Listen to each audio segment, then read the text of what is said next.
All of this happened because of the Christian missionaries' activities in Vietnam.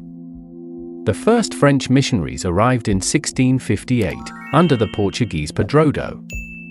From its foundation, the Paris Foreign Mission Society under Propaganda Fide actively sent missionaries to Vietnam, entering Cochin China first in 1664 and Tonkin first in 1666. Spanish Dominicans joined the Tonkin Mission in 1676, and Franciscans were in Cochin China from 1719 to 1834. The Vietnamese authorities began to feel threatened by continuous Christianization activities. After several Catholic missionaries were detained, the French Navy intervened in 1843 to free them, as the kingdom was perceived as xenophobic. In a series of conquests from 1859 to 1885, France eroded Vietnam's sovereignty. At the Siege of Touraine in 1858, France was aided by Spain with Filipino, Latin American, and Spanish troops from the Philippines and perhaps some Tonkinese Catholics, after the 1862 treaty, and especially after France completely conquered Lower Cochin China in 1867, the Van Then movement of scholar gentry class arose and committed violence against Catholics across central and northern Vietnam. Between 1862 and 1867, the southern third of the country became the French colony of Cochin China. By 1884, the entire country was under French rule, with the central and northern parts of Vietnam separated into the two protectorates of Annam and Tonkin. The three entities were formally integrated into the Union of French Indochina in 1887. The French administration imposed significant political and cultural changes on Vietnamese society. A Western-style system of modern education introduced new humanist values. Most French settlers in Indochina were concentrated in Cochin China, particularly in Saigon, and in Hanoi, the colony's capital. During the colonial period, guerrillas of the Royalist Can Vong movement rebelled against French rule and massacred around a third of Vietnam's Christian population. After a decade of resistance, they were defeated in the 1890s by the Catholics in reprisal for their earlier massacres.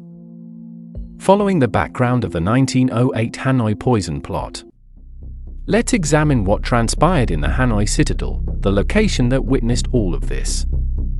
In early 1908, Hoang Tham collaborated with Vietnamese nationalists, including Phan Boi Chau, in organizing a plot to seize Hanoi from the French. Vietnamese cooks were to neutralize the French garrison in Hanoi by poisoning their dinner foods. At the same time, Vietnamese soldiers would attack and prevent French troops at Don Thuy, Son Tay, and Bac Ninh from coming to the aid of the citadel of Hanoi, and Hoang Tham would wait outside the citadel and launch an attack on Gia Lam when the signal arrived from the inside. Vietnamese cooks laced the food prepared for a French military party with datura, a poisonous plant that can cause hallucinations and unconsciousness. The plan was executed on the evening of the 27th of June, 1908, when the group of Vietnamese cooks managed to mix datura poison with food they had prepared for a party. The poison immediately knocked out nearly 200 French troops, but did not kill them. Moreover, one of the cooks had felt guilty and had gone to a church for confession, the French priest then reporting this to government officials. The French general in charge in Hanoi immediately proclaimed martial law and ordered the arrest of plot leaders and plotters. Outside the citadel, Hoang Tham did not receive the signal he was expecting, realized the plot had failed, and withdrew all his troops.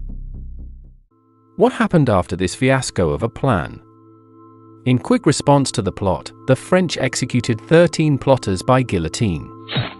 On the 8th of July, 1908, another 24 death sentences were announced, and the remaining rebels were sentenced to life or exiled. Severely repressive actions were launched against the Vietnamese activists, and hundreds of them, including Phan Chau Trinh, were sent to Con Dao prison. The French also accused Phan Boi Chau of the plot, forcing him to flee to Japan, and this abortive plot later became one of many incidents that eventually landed Chau in French prison in 1914. On the other hand, the French began hunting Hoang Tham. They attacked and defeated Tham in 11 major battles from the 29th of January through the 11th of November, 1909, and then surrounded him in Yenda, though Tham fled and kept on fighting until he was assassinated in 1913. What happened to Citadel of Hanoi after this war? When it was controlled by the French as the capital of Indochina from 1885 to 1954, the Citadel of Hanoi was largely demolished to make the land for offices and barracks. Except for the North Gate and the Flag Tower, what remains of Hanoi Citadel to this day is only an archaeological site.